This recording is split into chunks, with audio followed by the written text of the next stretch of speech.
नमस्कार दोस्तों, मेरा नाम है शिवानी अरोड़ा और इस वीडियो में मैं बात करूंगी तेल की बढ़ती कीमतों के बारे में। आखिर क्यों बढ़ रहे हैं तेल के दाम, आइए जानते हैं।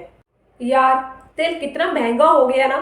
चाहे वो खाने में डालने वाला तेल हो या गाड़ी में, दोनों की ही कीमतें आसमान छू रही है। पर ऐसा क्यों हो रहा है? हमारे देश में दिन प्रतिदिन तेल की कीमतें क्यों बढ़ती जा रही है और सरकार इसके पीछे क्यों नहीं कुछ कर पा रही? आइए जानते हैं।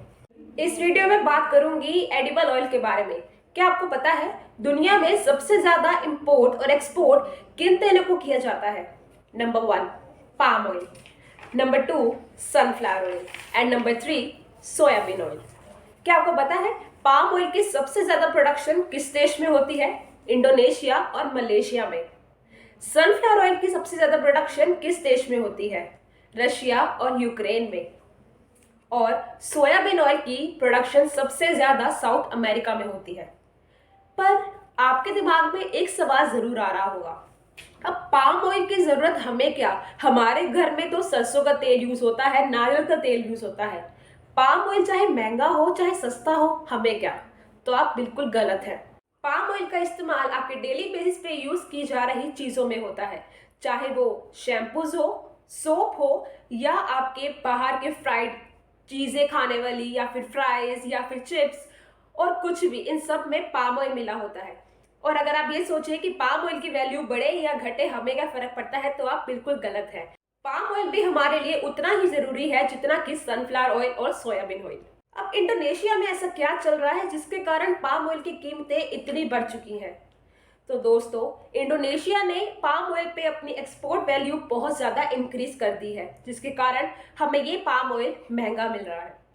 अगर हम बात करें सनफ्लावर ऑयल की, तो इसकी प्रोडक्शन यूक्रेन और रशिया में होती है। और यूक्रेन और रशिया में इस समय क्या चल रहा है ये तो हम सब लोग जानते ही हैं, जिसके कारण यहाँ पे इंपोर्ट और एक्सपोर्ट हो पाना बहुत मुश्किल है और हमें तेल की कीमतें महंगी मिल रही हैं। अगर हम बात करें सोयाबीन ऑयल की, तो इसकी प्रोडक्शन सबसे ज्यादा साउथ अमेरिका में होती है और इस समय साउथ अमेरिका में सूखा पड़ा है, यानी कि ड्रॉट, जिसके कारण प्रोडक्शन हो पाना बहुत मुश्किल है। पर इसका मतलब ये नहीं कि वो बिल्कुल भी प्रोडक्शन नहीं कर पा रहे। हाँ, थोड़ी बहुत ही प्रोडक्शन भी हो रही है, पर इन्होंने अपनी भी एक्सपोर्ट वैल्यू बढ़ा दी है, जिसके कारण हमें तेल महंगा मिल रहा है। अब आखिरी सवाल, आखिर सरकार इसमें कुछ क्यों नहीं कर पा रही? क्यों वो तेल की कीमतों के दाम कम नहीं कर पा रहे?